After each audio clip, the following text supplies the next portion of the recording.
下来要上场的这位朋友就是徐指导的队友，也是今年闯进爷爷赛道的一位新朋友。这次会带来谁的故事呢？我们掌声有请杨仔儿。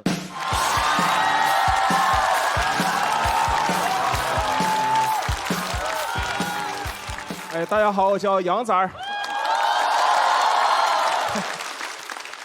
小时候家里一直教育我要乐于助人。小学的时候有一次正在校门口买烤肠，突然过来一个叔叔拍我，说：“小伙，我钱包丢了，能不能给我2块钱坐车？”说实话，我真想帮他，但我手里只有2块钱，给他我就买不起烤肠，很纠结。你说你非得这时候来找我干啥？那刚才买作业本那时候你干啥去了？你们也知道烤肠对于一个小朋友来说的诱惑力。当时你想让我帮他，除非能奖励我1根烤肠，我愿意帮他，但不愿意无偿帮他。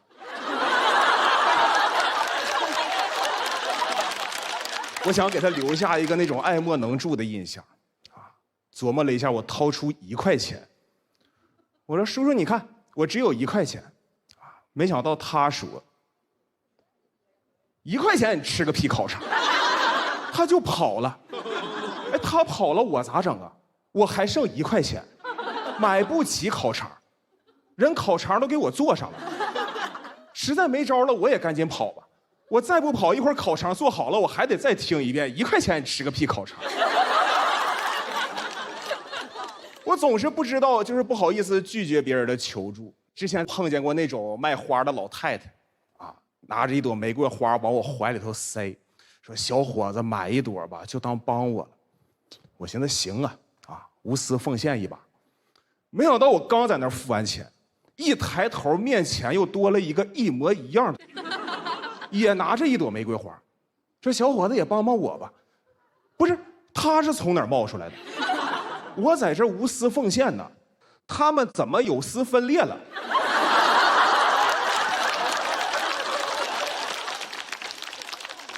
哎，我当时有点被自己的好心给架住了，我只能安慰自己说好事成双。但老太太分裂的速度有一点太快了，马上就呈指数级增长围了过来，好事成双很快就变成了十全十美。我这么多老太太从哪儿冒出来的呢？老龄化这么严重吗？我当时那个场面太诡异了，一帮老太太围绕着我。一人举着1朵玫瑰花，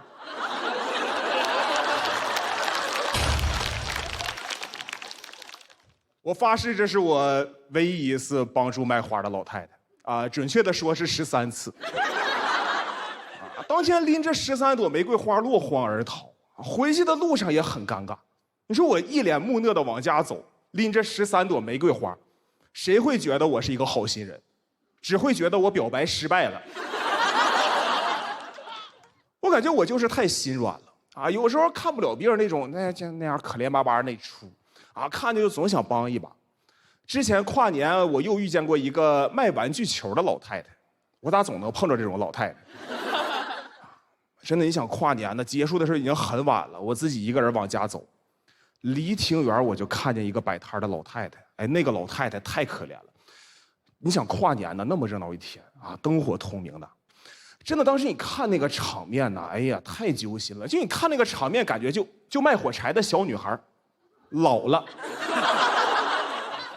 我感觉我必须得支持一下她了我要是再不出手，老太太就要看见她奶奶了。所以当时我特别小心地走到那个老太太面前，再三确认，只有1个老太太。我随便拿了一个那种看着大概3、2块钱的塑料球，一摁能亮的那种。我问她，我说：“婆婆，这个球多少钱呢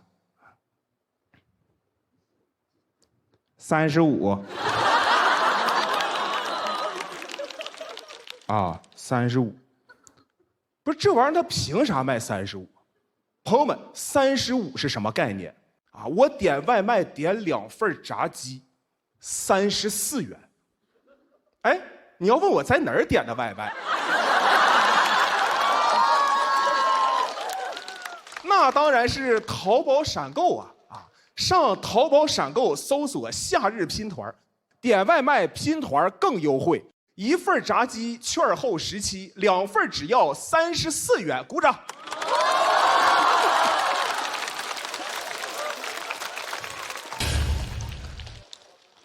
太过分了，太过分了！那个我是说老太太啊。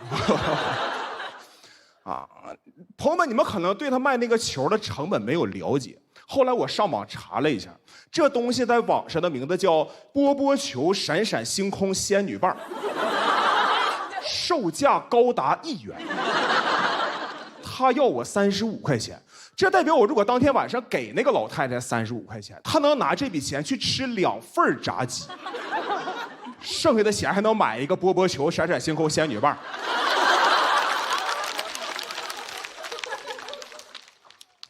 老太太可能觉得有点过分了又开始跟我对话。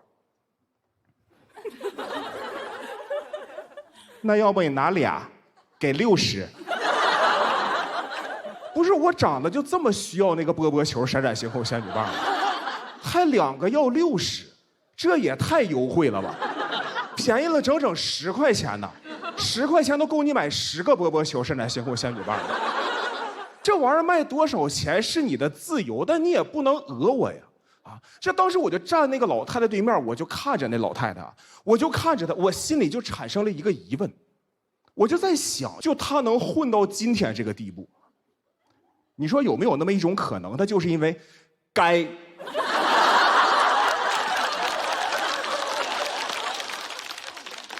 真的，我当时我看着她，我世界观都崩了，我就开始在那怀疑。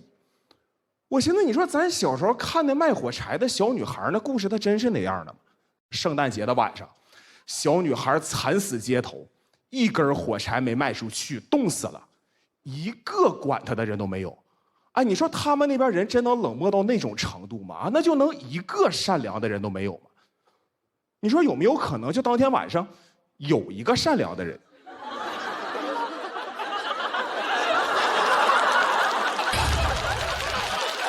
假设那个老太太是卖火柴的小女孩，哦，可怜的姑娘，你的火柴多少钱呢？哦，先生，1根35。哦，我的上帝，我再去溜达溜达。哦不，先生，看在上帝的份上，2根60。